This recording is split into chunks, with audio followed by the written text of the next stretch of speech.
comunicadora social de la Asociación Corache, en la ciudad de Alcoy.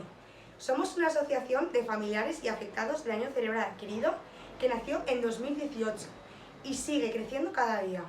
Aunque nuestra sede y las clínicas de rehabilitación con las que trabajamos están en Alcoy, atendemos a personas de toda la comarca. Ofrecemos terapias de rehabilitación como terapia ocupacional, logopedia, neuropsicología y fisioterapia, adaptadas siempre a las necesidades de cada persona afectada y procurando una ayuda integral e interdisciplinar.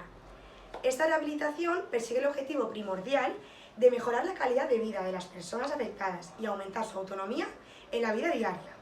También llevamos a cabo talleres de diferente índole, como risoterapia, musicoterapia, biodanza, gestión de emociones, entre otros, en los cuales participan tanto familiares como personas afectadas.